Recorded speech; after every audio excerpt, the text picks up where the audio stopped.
Assalamualaikum warahmatullahi wabarakatuh. Pada kesempatan kali ini saya akan membahas mengenai topologi, yaitu merupakan subbab dari bahasan ruang metrik. Namun topologi yang saya akan gunakan di sini, yang saya akan bahas itu mengenai ruang metrik, yaitu bilangan real. Oke. Untuk topologi di ruang metrik itu sendiri nanti dibahas di kemudian hari. Jadi di sini dasar yang kita harus pelajari adalah mengenai topologi dari bilangan real itu sendiri. Untuk selanjutnya yaitu mengenai topologi dari satu ruang matriks nanti akan dibahas di kemudian hari. Oke, meninjau kembali ya beberapa hal yang penting nantinya yang akan kita bahas mengenai titik limit ya, mengenai titik interior dan titik batas. Di sini mungkin ketiganya sudah dipelajari di bahasan-bahasan analisis real kayak gitu ya, bahasan bab sebelumnya. Misalkan titik limit itu sendiri kan sudah dibahas di bahasan mengenai limit kayak gitu ya. Oke, jadi mungkin ketiganya sudah dibahas di bahasan bab analisis real yang sebelumnya kayak gitu. Jadi kita akan mereview di sini sebelum kita akan membahas topologi lebih jauh lagi. Oke, di sini yang pertama yang akan saya bahas di sini adalah mengenai titik limit. Oke, karena di sini beberapa istilah ya. Nantinya titik limit itu ada juga ada beberapa penafsiran yang mengatakan bahwasannya titik limit sama titik batas itu sama kayak gitu. Padahal sejatinya itu berbeda ya. Nah, jadi ada beberapa penafsiran yang menyatakan bahwasannya titik limit sama titik batas itu sama. Padahal itu suatu konsep yang berbeda. Dari definisinya juga nanti berbeda ya gitu. Jadi di sini yang paling utama di sini saya akan bahas mengenai titik limit terlebih dahulu. Untuk bahasan titik interior dan juga titik batas itu sendiri nanti kita akan bahas di kemudian hari. Oke, di sini kita akan bahas mengenai titik limit terlebih dahulu. Apa itu titik limit kayak gitu ya? Jadi kita harus tahu terlebih dahulu definisinya kayak gitu ya. Jadi titik limit itu sendiri adalah dia itu berlaku pada suatu himpunan kayak gitu ya. Jadi di sini adalah yang pertama kita harus memberikan suatu himpunan yang akan kita tinjau nantinya. Yaitu diberikan bahwasannya A-nya itu adalah satu himpunan bagian dari bilangan real kayak gitu. Jadi A besar ini adalah himpunan bagian dari bilangan real. Terus suatu A itu elemen di bilangan real. Jadi A-nya itu tidak harus termuat di himpunan A besar ini. Jadi tidak harus termuat di sana. Intinya adalah A-nya itu adalah bilangan real ya. Di sini karena kita bicaranya topologinya itu adalah bilangan real ya. Dia itu dikatakan suatu titik limit ya dari A, dari himpunan A besarnya tadi ya. Jika untuk sembarang delta positif, maka kita harus menentukan X delta elemen di A ya, elemen di A, tapi X-nya itu bukan A. Karena apa? Karena nanti bisa jadi kemungkinannya adalah A-nya itu kan termuat di A. Jadi tadi yang sempat saya bahas sebelumnya, A-nya kan dibilang real. Bisa jadi A-nya itu elemen di A besar atau A-nya itu tidak termuat di A besar ini kayak gitu ya. Jadi di sini intinya dia itu nggak boleh A kayak gitu. Sedemikian hingga nantinya adalah selisih dari X delta dengan A itu sendiri itu kurang dari delta kayak gitu ya. Jadi intinya apa di sini? Jadi ketika kita mencantumkan sembarang delta positif, maka kita harus menentukan X delta yang elemen di A gitu. Ya. Kita harus menentukan X deltanya. Kalau misalkan ketika kita mendapatkan suatu delta positif, tapi kita nggak menemukan X delta yang termuat di A, kayak gitu, maka dapat dipastikan dia itu bukan titik limit. Kayak gitu ya. Jadi negasinya seperti itu. Intinya adalah titik limit itu sendiri adalah ketika kita mencantumkan sembarang delta positif, maka kita harus mencari X delta elemen di A yang memenuhi kondisi berikut. Ya. Oke, untuk lebih jelasnya lagi kita akan bahas dari contohnya di sini ya. Contohnya, saya mengambil dua contoh di sini ya. Contoh yang pertama adalah mengenai di himpunan bilangan real ya kayak gitu. Dan contoh yang kedua kita bicaranya di ruang Euclid 2 ya. Jadi dia tuh bicaranya koordinat dua dimensi di sini. Untuk yang contoh kedua. Di sini kenapa saya mengambil yang nomor 2 ini ya nanti kita sangkut pautkan dengan ruang metrik yang lain kayak gitu maksudnya. Jadi di sini saya mengambil salah satu contoh ruang metrik selain bilangan real maksudnya. Oke. Di sini kita akan membahas yang mengenai bilangan real terlebih dahulu ya gitu. Oke, di sini diberikan suatu interval terbuka AB ya. Di mana C-nya itu jadi kalau misalkan kita punya suatu interval AB di sini, interval terbuka AB, maka sembarang C elemen di interval terbukanya tadi, yaitu interval terbuka AB, itu pasti merupakan titik limit dari interval terbukanya tadi. Yaitu pasti titik limit dari A, B ini ya. interval terbuka A, B, pasti dia. Jadi sembarang C yang terletak di interval A, B itu pasti titik limit dari ini ya, dari apa namanya, dari interval terbuka AB gitu ya, pasti dia. Untuk membuktikannya di sini ya, pertama kita harus meninjau terlebih dahulu ya, bahwa ya di sini kita harus mencantumkan bahwasannya ketika kita mengambil sembarang delta positif tadi, kita harus mencari x deltanya nanti kan ya kayak gitu. Jadi kita harus mencari x delta, di mana x deltanya itu harus termuat di A kayak gitu. Setidaknya satu elemen saja. Ya, jadi yang kita harus cari di sini adalah x deltanya. Oke, di sini kita perumum dulu ya, kita perumum dulu. Jadi kita nggak perlu mencari x deltanya yang elemen di A, cukup di sini kita bicaranya bilangan real secara keseluruhan ya kayak gitu. Tinjau bahwasanya untuk setiap delta positif dan x bilangan real yang memenuhi x minus c mutlaknya tadi itu kurang dari delta akan berlaku seperti ini ya. Ini mungkin pelajaran SMA kan sudah dapat ya kayak gitu. Yaitu kalau misalkan kita tahu bahwasanya bentuk ini ekivalen ya kayak gitu. Ini bentuknya ekivalen. Gitu. Jadi bentuk yang di atasnya itu ekivalen dengan yang di bawahnya. Oke, jadi didapat seperti ini nantinya. Jadi himpunan ini sebenarnya bisa kita tuliskan sebagai apa? Sebagai nantinya adalah C minus delta, C plus delta. Jadi interval terbuka gitu ya. Jadi semua X elemen di sini yang bilangan real tadi itu akan yang memenuhi kondisi berikut. Yang memenuhi kondisi berikut yaitu terletak di antara interval C minus delta sampai C plus delta tadi itu pasti akan berlaku yang di atasnya ini. Oke. Jadi di sini kita perumum dulu ya, bahwasannya x delta yang kita maksudkan di sini adalah bilangan real. Selanjutnya, setelah kita merubah bentuk dari tanda mutlaknya tadi, maka di sini kita harus mencari x delta yang elemen di A. Setidaknya satu ya, kayak gitu, yang harus kita cari. Untuk sembarang delta positif, kayak gitu. Yang harus kita perhatikan di sini adalah sembarang delta positif. Oke, di sini yang pertama adalah kita bagi kasus, kayak gitu ya, bagi kasus. Bahwasannya deltanya di sini kita mengambil yang kurang dari minimum dari B minus C dan C minus A. Kenapa kok demikian? Secara ilustrasinya saja di sini ya. Biar tidak membingungkan, sebenarnya bisa kita gambarkan saja di sini ya. Bisa kita gambarkan, jadi kita punya interval A, B kayak gitu ya. Terus C-nya itu terletak di sini katakanlah kayak gitu ya. C-nya itu terletak di interval AB tadi kayak gitu. Oke, saya perbesar saja. Oke. Oke, saya perbesar di sini. Oke, di sini ya. Jadi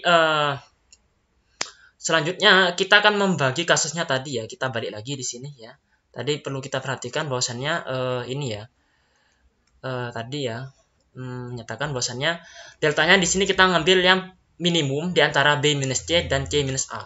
Itu kemungkinannya bagaimana kalau misalkan seperti itu? Kemungkinannya adalah ya nantinya kemungkinannya itu sendiri adalah seperti ini nanti ya. Kemungkinan dari kasus ketika kita ngambil deltanya itu kurang dari minimum B minus C. B minus C itu sendiri kan seperti ini ya. Oke, B minus C kan jarak dari sini ke sini, B minus C. Sedangkan C minus A itu sendiri kan dari sini ke sini. Oke, ya jadi kita punya dua di sini, dua bentuk ya. B minus C dan di sini adalah C minus A. Ya, jaraknya kayak gitu ya. Terus delta itu maksudnya apa sih sebenarnya kayak gitu. Yang perlu kita tahu juga, delta itu sebenarnya jari-jari ya. Di sana. Delta itu sebenarnya di sini jari-jari ya. Jadi maksudnya di sini delta itu sebenarnya jari-jari ini. Ya, jari-jari. Jari-jarinya itu apa? Jari-jarinya itu adalah suatu jari-jari dengan pusat C kayak gitu. Karena di sini kita bicaranya C kan ya. Nah, di sini A. Kalau misalkan di sini kan A. Tapi kalau misalkan di nomor 1 ini kan kita bicaranya C gitu. Berarti delta itu sendiri adalah jari-jarinya dengan pusat C. Artinya apa? Jadi kalau misalkan kita punya suatu pusat C, maka jari-jarinya itu seperti ini maksudnya. Jadi di sini adalah delta gitu. Jadi di sini juga ke arah kanannya juga delta. Jadi ke arah kiri delta, ke arah kanan juga delta gitu ya. Jadi di sini adalah titiknya itu adalah C minus delta kayak gitu ya. Sedangkan yang ke kanan itu adalah C plus delta. Kayak gitu kan ya logikanya. Oke, jadi kita geser sejauh delta dari titik C-nya tadi ke arah kanan dan juga ke kiri kayak gitu. Jadi nanti didapat batasnya itu adalah C minus delta sampai C plus delta. Nah, ini ada beberapa kemungkinan ya. Beberapa kemungkinan di sini. Bisa jadi kan seperti ini ya. Bisa jadi kalau misalkan kita perhatikan ya, intervalnya ini ya bisa jadi seperti ini nanti ya. Bisa jadi kan seperti ini. Oke, katakanlah di sini B-nya. Bisa jadi kan C plus deltanya kan di sini ya. Oke, C minus deltanya itu seperti ini. Bisa jadi ada terletak di dalam kondisi berikut ya gitu. Bisa jadi seperti ini. Kalau misalkan terletak seperti ini ya, otomatis secara tidak langsung nantinya deltanya itu pasti kurang dari minimum ini ya. Kalau misalkan C minus delta, jadi penggeserannya itu sejauh ke kiri delta itu dan juga ke kanannya itu sejauh delta, dan ternyata dia itu masih terletak di dalam ini, terletak di dalam mana, di dalam ininya, terletak di dalam interval AB, maka nanti pasti deltanya itu kurang dari minimum B minus C minus A, kayak gitu ya. Kenapa kok demikian ya? Ya kalau misalkan kita perhatikan ya, kalau misalkan kita kerjakan ya, ini C plus deltanya kan kurang dari B ya. Artinya kan deltanya kan kurang dari B minus C. Sedangkan yang di sini adalah C minus deltanya itu kan lebih besar dari A, kayak gitu ya. Artinya di sini kita dapatkan deltanya kan kurang dari C minus A nanti. Berarti cukup di sini kita ngambil, karena di sini delta itu kurang dari C minus A dan B minus C, maka cukup kita ambil yang paling minimum aja di sini. Mana sih di antara ini yang paling minimum, kayak gitu. Jadi bisa jadi kita pilih C minus A atau kita bisa jadi pilih B minus C, kayak gitu. Makanya di sini kita ngambil yang minimum. Kalau misalkan terletak di sini ya, terletak di minimumnya tadi kayak gitu. Deltanya itu adalah minimumnya dari B minus C sama C minus A, maka cukup di sini kita ngambil yang terletak di sini ya. Cukup kita ambil yang di sini saja ya. Karena yang mau kita ambil kan X deltanya itu harus terletak di A kayak gitu ya. Dan memenuhi kondisi dia itu terletak di sini nanti ya. Jadi X deltanya itu harus terletak di antara ini ya. Oke, X deltanya itu harus terletak di antara sini.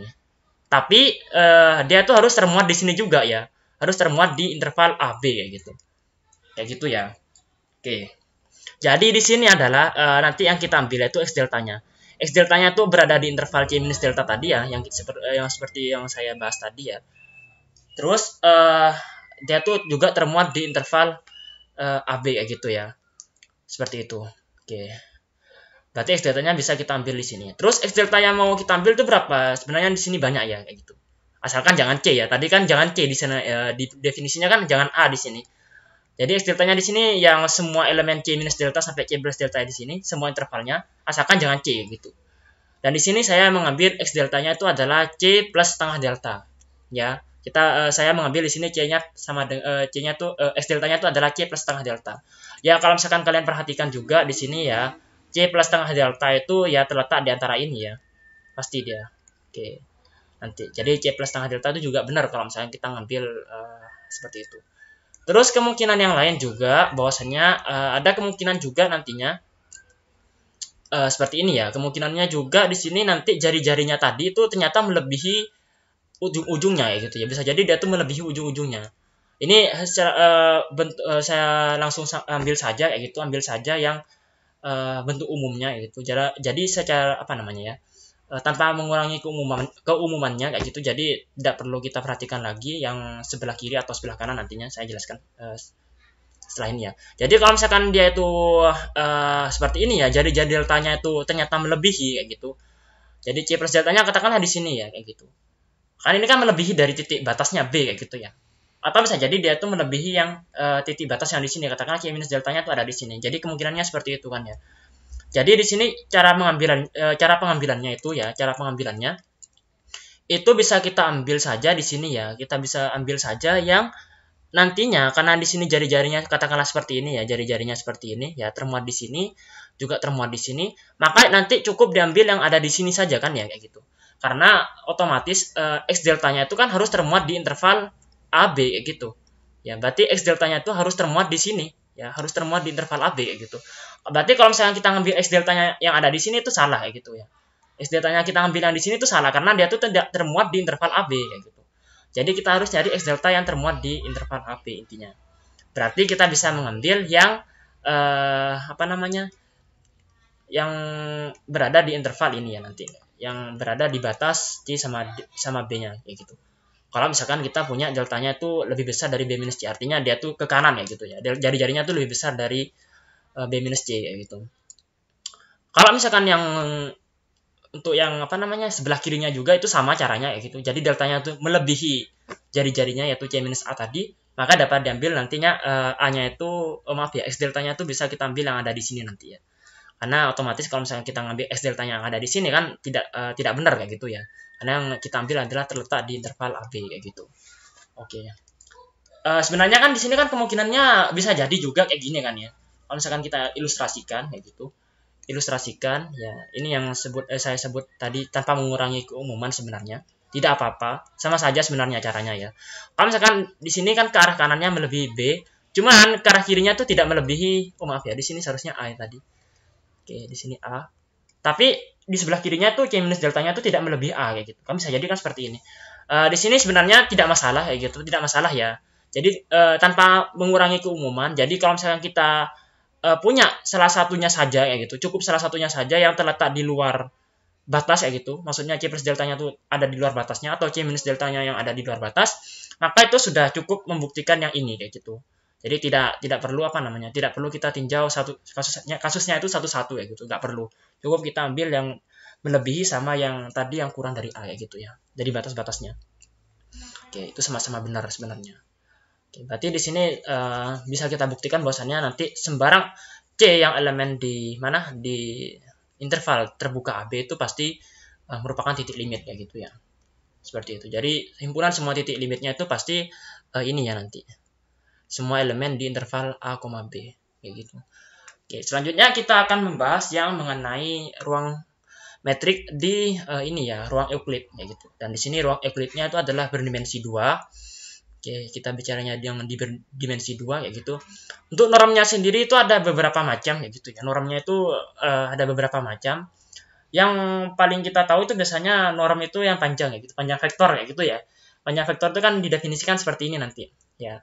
Itu salah satu norm ya gitu ya. Jadi nanti sebenarnya pembahasan ruang metrik itu sendiri kan ada di pembahasan di kemudian hari ya gitu. Cuman di sini saya mengambil yang gampangannya saja, di mana normnya tadi itu akan memenuhi kondisi ruang metriknya tadi kayak gitu ya, ruang bernormanya. Jadi normanya yang kita gunakan di sini adalah panjang dari vektor itu sendiri ya gitu ya. Cuman apa namanya ya? Cuman di sini untuk norm yang lain mungkin bisa digunakan juga, misalkan seperti nilai jumlahan nilai mutlak itu bisa jadi kayak gitu bisa nanti. Cuman di sini saya mengambil yang normnya itu adalah panjang vektor. Kalau misalkan kita tahu di pelajaran SMA atau di kalkulus 1 atau kalkulus 2 itu mungkin seperti itu nanti yang kita ambil. Oke. Di sini kita bicaranya itu adalah ruang bernorma yang seperti ini ya. Gitu, ruang bernormanya itu seperti ini, gitu yang kita ambil. Oke, di mana kita punya himpunan C di sini ya, karena kita bicaranya ruang dimensi 2 ya gitu. Maka di sini menghimpun, maaf ya, di sini seharusnya kayak gini ya. Oke, di sini menghimpun seperti ini ya, menghimpun pasangan X, Y kayak gitu di elemen ruang Euclid berdimensi 2 kayak gitu, di mana dia itu memenuhi kondisi berikut, yaitu X minus A kuadrat ditambah Y minus B kuadrat itu kurang dari R kuadrat. Kalau misalnya kalian perhatikan ya, ini kan sebenarnya ini merupakan bagian dalam dari satu persamaan lingkaran X min A kuadrat ditambah Y minus B kuadrat sama dengan R kuadrat kan gitu kan ya. Mungkin di SMA sudah diajari kalau misalkan tandanya kurang dari kan berarti kan terletak di dalamnya. Ya, terletak di dalamnya. Artinya di sini terletak titik-titik yang ada di C ini pasti ada di dalam lingkaran ini. Katakanlah seperti ini ya. Jadi semuanya itu ada di sini semua. Jadi titik-titiknya itu ada di sini semua dan juga termasuk titik pusatnya ya gitu ya. Titik pusatnya kan ada di dalam lingkarannya tadi. Oke. Sekarang kita akan menentukan titik limit dari C ini. Ya, cara gampangnya di sini ya untuk perhitungannya mungkin agak susah kayak gitu. Cuman saya akan menganalogikannya dengan menggunakan ini ya, menggunakan apa namanya penggambaran saja. Mungkin untuk pembahasan ruang metrik kan nanti kan kita pembahasannya tuh di kemudian hari kayak gitu. Tidak tahu kapan. Ya semoga saja sempat saya buat videonya kayak gitu. Cuman di sini saya akan buat kayak gitu, buat apa namanya ilustrasi penggambarannya saja kayak gitu. Misalkan kayak gini ya, misalkan kayak gini. Oke, saya perbesar saja gambarnya di sini ya. Oke, misalkan seperti ini ya, misalkan seperti ini. Oke. Oke, di sini ya. Misalkan kita ngambil titik yang ada di sini kan, dia kan terletak di dalam kan kayak gitu. Ini kan terletak di dalam. Ya, terletak di dalam C kayak gitu. Jadi di lingkaran ini ya, di lingkaran yang ini ya. Lingkaran ini kayak gitu. Dia kan terletak di dalam lingkaran yang ini. Kalau misalkan kalian perhatikan ya di sini, kalian perhatikan, oke. Kalau misalkan kalian perhatikan di sana, ini ya, karena normnya di sini kan bicaranya adalah norm seperti ini ya. Normnya itu adalah norm yang menyatakan panjang vektor ya gitu. Artinya dia itu juga berhubungan sama jari-jari, maksudnya dia itu berhubungan secara tidak langsung dia tuh menggunakan persamaan lingkaran juga nanti kayak gitu ya.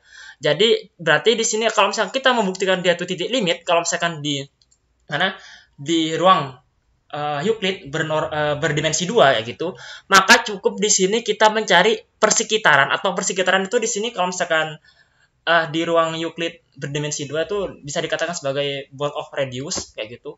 Juga di sebenarnya ruang Euclid berdimensi N juga dikatakan sebagai ball of radius kayak gitu. Dimana dia tuh menyatakan suatu bola, ya intinya bola dengan jari-jari R kayak gitu ya. Tapi sebenarnya kan di sini lingkaran, tapi di sana diistilahkan sebagai bola ya gitu. Tapi gak apa-apa, sebenarnya sama saja kayak gitu.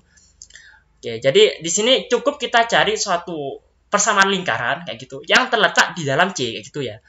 Jadi yang kita ambil itu seperti itu nanti kayak gitu. Jadi kalau misalkan dia membuktikan titik limit di ruang berdimensi ini ya, ruang berdimensi 2 gitu, maka di sini kita perlu cari jari-jarinya ya gitu ya.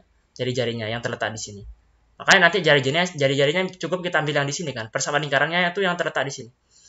Dan di mana kan persamaan lingkaran ini ya dengan pusat ini ya, dengan pusat yang kita ambil tadi katakanlah di sini adalah C kayak gitu ya. C kecil di sini. Maka di sini ya, maka di sini persamaan lingkarannya tadi kan termuat di sini ya. Persamaan lingkarannya kan termuat di lingkaran C ini ya. Maka pasti dia tuh C-nya tuh adalah titik limit kayak gitu. Begitu pula dengan yang ini ya, begitu pula dengan yang ini. Pasti dia tuh bisa kita temukan suatu persamaan lingkaran yang nantinya dia itu terletak di dalam persamaan lingkaran C kayak gitu ya. Bukan persamaan lingkaran C ya, tapi yang persamaan lingkaran yang di sini ya, yang titik-titik yang di atasnya ini ya. Yang ini nanti ya, yang ini. Persamaan lingkarannya katakanlah L kayak gitu ya. Pasti termuat gitu. Dan juga titik pusat juga sama nanti kayak gitu, dan ini juga kalau misalkan kalian cari nanti pasti ada lingkarannya kayak gitu ya. Ball of radiusnya itu pasti ditemukan gitu. Oke, jadi pasti C-nya itu adalah semua himpunan di C itu dia itu merupakan titik limit kayak gitu ya.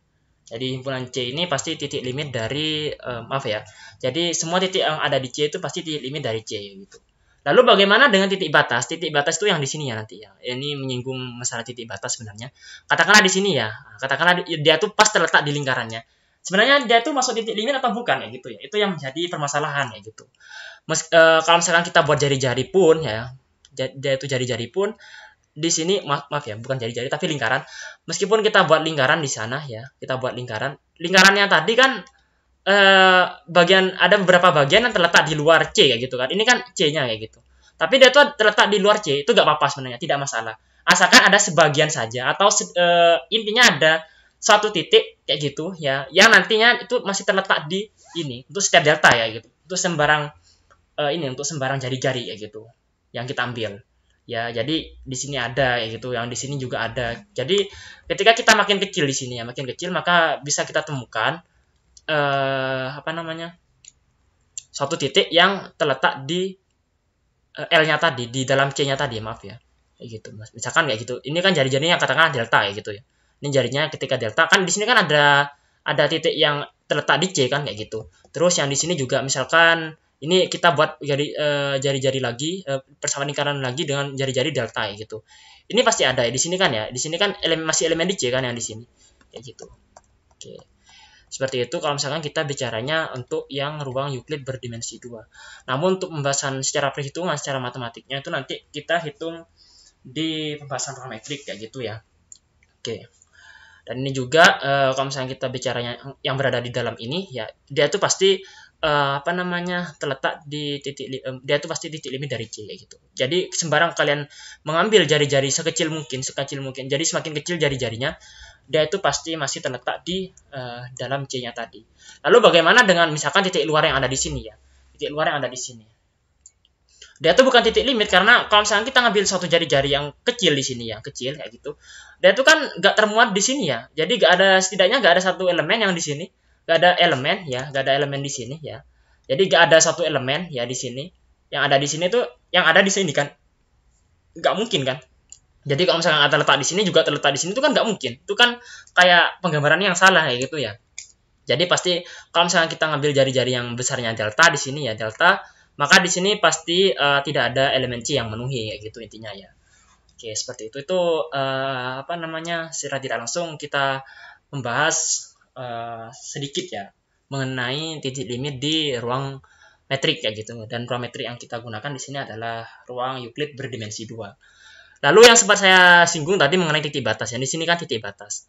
Titik batas juga tadi dikatakan titik limit ya tadi ya, seperti yang saya bahas, titik limit kayak gitu. Jadi titik batas itu juga titik limit di sini.